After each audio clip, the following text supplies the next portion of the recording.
Hey everyone, welcome back to the English Learning Podcast, the place where we help you improve your English step by step. I'm Jason, your host, and as always, I'm joined by my amazing co-host, Julia. Hey Jason! Hey everyone! We're so excited about today's episode because we're going to talk about something that so many English learners struggle with, understanding fast English. That's right. Have you ever been watching a movie or listening to native speakers and it just sounds like a blur of words? You catch a few words, but most of it goes right over your head? Exactly. And then you think, oh no, my English isn't good enough. But here's the truth, it's not your fault.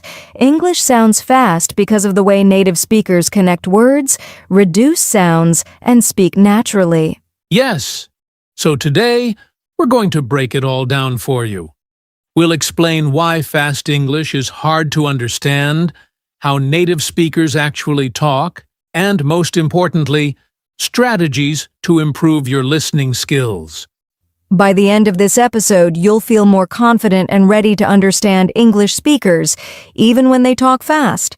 So, get ready to take some notes and learn with us. And if you're new here, don't forget to subscribe to our podcast so you never miss an episode. Also, stay until the end because we'll give you some practical exercises you can do every day to train your ears for fast English. All right, Jason, let's get started. First, let's talk about why English sounds so fast to learners. All right. Now let's dive into our first big question.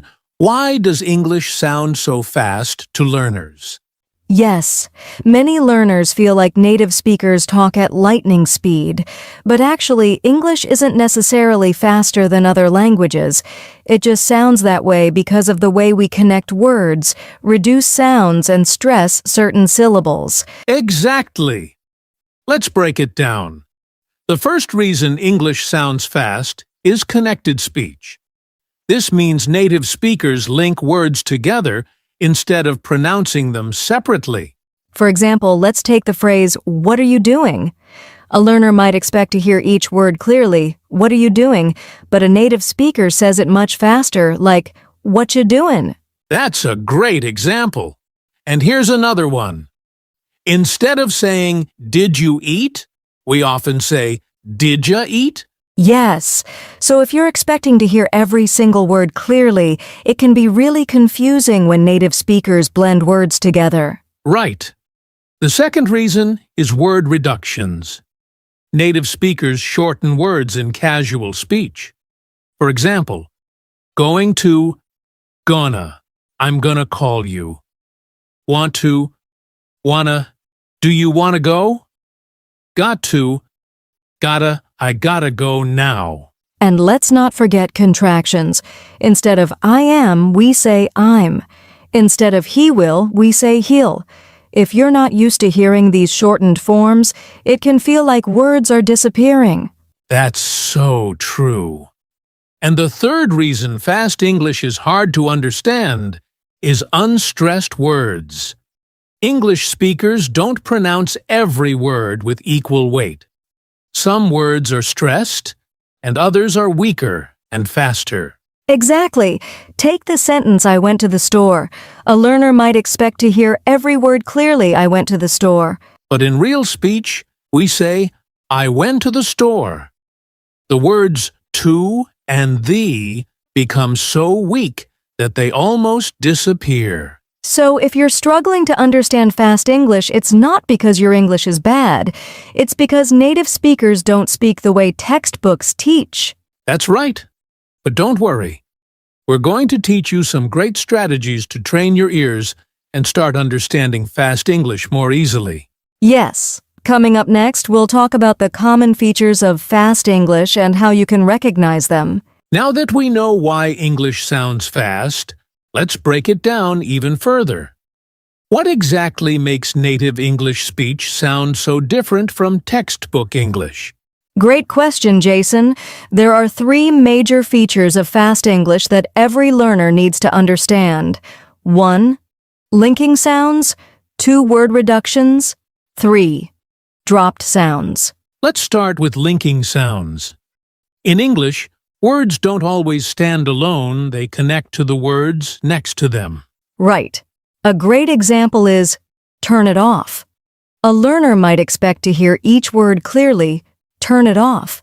But in real speech, it sounds like turn it off. The words blend together. Yes. And here's another one, I need a nap. It often sounds like I need a nap.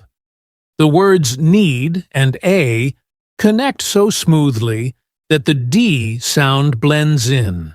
That's a great example, and that brings us to the second feature, word reductions. Native speakers shorten common phrases all the time. Yes. Instead of I am going to, we say I'm gonna. Instead of do you want to, we say do you wanna? And instead of what are you doing, we often say what you doing. These reductions make speech faster and smoother, but they can be really confusing if you're not used to them. Absolutely. And that brings us to our third feature, dropped sounds. In casual speech, we don't pronounce every single letter. Some sounds just disappear. Yes. A great example is internet.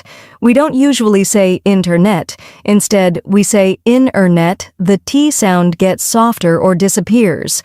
That's so true. And here's another one I don't know.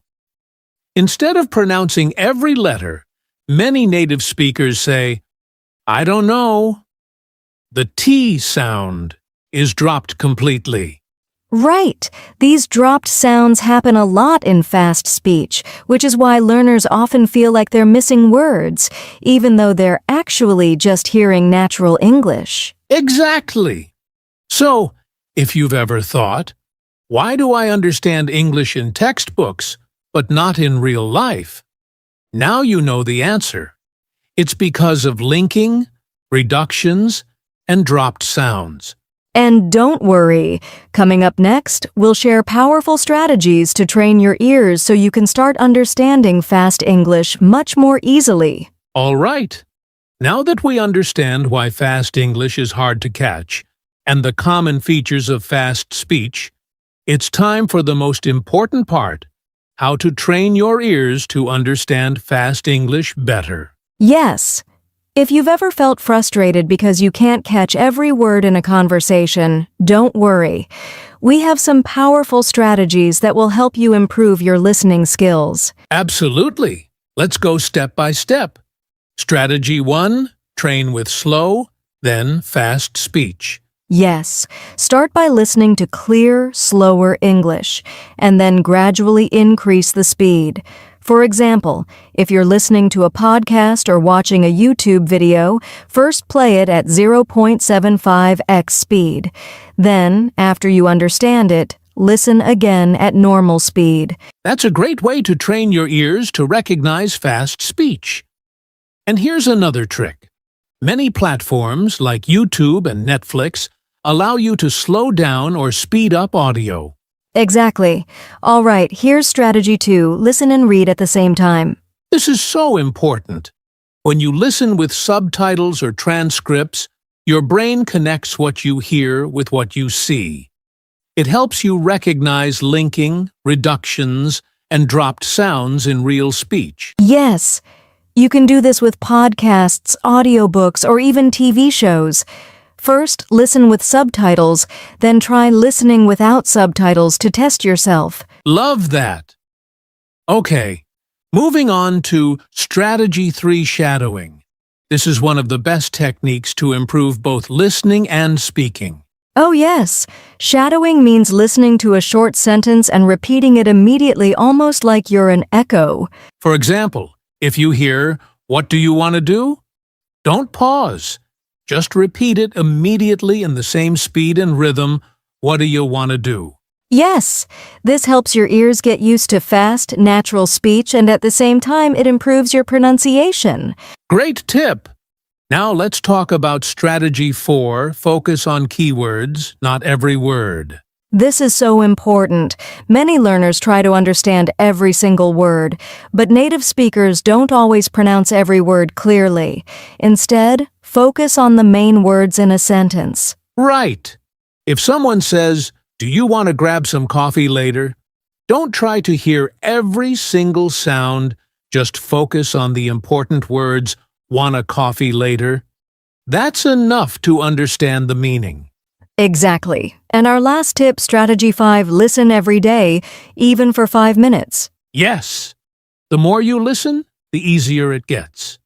Even if you're busy, try to listen to 5 minutes of English every day, whether it's a podcast, a YouTube video, or even an English song. That's right. Consistency is key. Over time, your ears will naturally adjust and fast English won't seem so difficult anymore. Exactly. So, let's quickly review. Start with slow, then fast speech. Listen and read at the same time. Use shadowing to train your ears and mouth. Focus on keywords, not every word. Listen every day, even for 5 minutes. Great summary, Jason. And coming up next, we'll give you some fun exercises you can do right now to practice these strategies. All right. Now that we've shared some powerful strategies, let's talk about how to practice with real conversations. Because at the end of the day, the best way to understand fast English is to listen to real people speaking naturally. Exactly. When you practice with real conversations, you get used to the way native speakers talk, the speed, the linking sounds, and the natural flow of speech. That's right. So, here are 3 practical ways you can train your ears with real conversations. Let's start with method 1. Watch TV shows, movies, or YouTube videos with real dialogue. Yes, shows like Friends, The Office, or Modern Family have natural, everyday English conversations. And if you're watching on YouTube, look for real-life interviews, vlogs, or casual discussions. That's a great tip. And don't forget, start with subtitles, then turn them off once you feel comfortable. Absolutely. Now, here's method 2.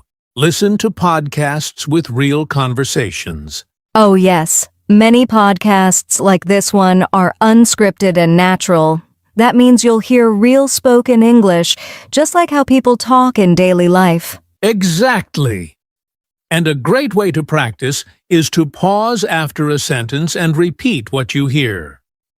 Try to mimic the speaker's speed and pronunciation. Yes, that's called active listening. Instead of just hearing English, you're engaging with it, which makes a huge difference. Now, let's move on to method 3, have conversations with real people. Yes, if you have an English-speaking friend, practice casual conversations with them. If not, you can join online language exchange programs or even talk to yourself. Talking to yourself is a great trick. You can pretend you're in a conversation and try to respond as fast as possible, just like in real life. That's such a smart way to improve. All right, let's quickly review. Watch TV shows and videos with real conversations. Listen to podcasts with natural speech practice, speaking with real people, or even yourself. Exactly. And coming up next, we'll share some common mistakes learners make when listening to fast English, and how to fix them. Stay with us. Now, here's a big mindset shift that will change the way you understand English. Stop translating everything in your head. Yes, many English learners try to listen, translate into their native language, and then understand. But this slows you down and makes it harder to follow fast conversations. Exactly. Native speakers don't wait for you to translate. English moves fast, and if you try to translate every word, you'll fall behind in the conversation. That's right. Instead, you need to start thinking in English. So how do you do that? One great way is to train your brain to recognize phrases, not individual words. Yes. For example, instead of hearing "what do you want to do" and translating each word, just recognize it as one phrase, "what do you want to do?" That's a game changer. And another trick, when you listen to English, focus on understanding the meaning, not every word. Yes. If you catch the main idea, you don't need to understand 100% of the words. Native speakers also don't hear every single word clearly, but they understand the message. Exactly. So, let's summarize. Stop translating word by word. Think in English by recognizing whole phrases.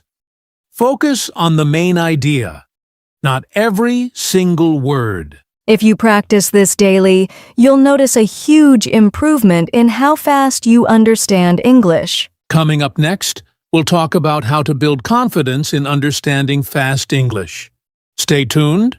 Now, let's wrap up with some quick and powerful exercises you can do every day to improve your ability to understand fast English. Yes, these exercises will help train your ears, improve your listening speed, and boost your confidence. All right, here's exercise 1, the 1-minute listening challenge. Find a short 1-minute audio clip from a podcast, YouTube video, or a movie scene. First, listen without subtitles and try to catch as much as you can. Then, listen again with subtitles to check your understanding. Finally, listen a third time without subtitles to test yourself. That's a great daily exercise. Now, exercise 2, shadowing practice. Yes, listen to a sentence and repeat it immediately, just like an echo. Try to copy the speed, pronunciation, and rhythm of the speaker. Perfect. And finally, exercise 3, listen and summarize. After listening to a short conversation or podcast, try to summarize the main points in English. This helps your brain focus on meaning instead of individual words. Amazing. Let's review 1-minute listening challenge, shadowing practice, listen, and summarize. If you do these exercises daily, you'll start understanding fast English much more easily. That's right. And now, let's move on to our final thoughts and a challenge for you to try. Stay with us. Wow, we've covered a lot in this episode. From why fast English is hard to understand to practical exercises that will train your ears, these strategies can truly help you improve. Yes, and the key takeaway is this: don't get frustrated if you don't understand everything right away.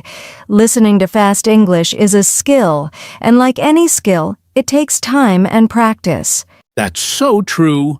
So here's a challenge for you. For the next 7 days, try one of the exercises we talked about today. Maybe do the 1-minute listening challenge, try some shadowing, or practice thinking in English instead of translating. Yes, pick one, do it daily, and let us know how it goes.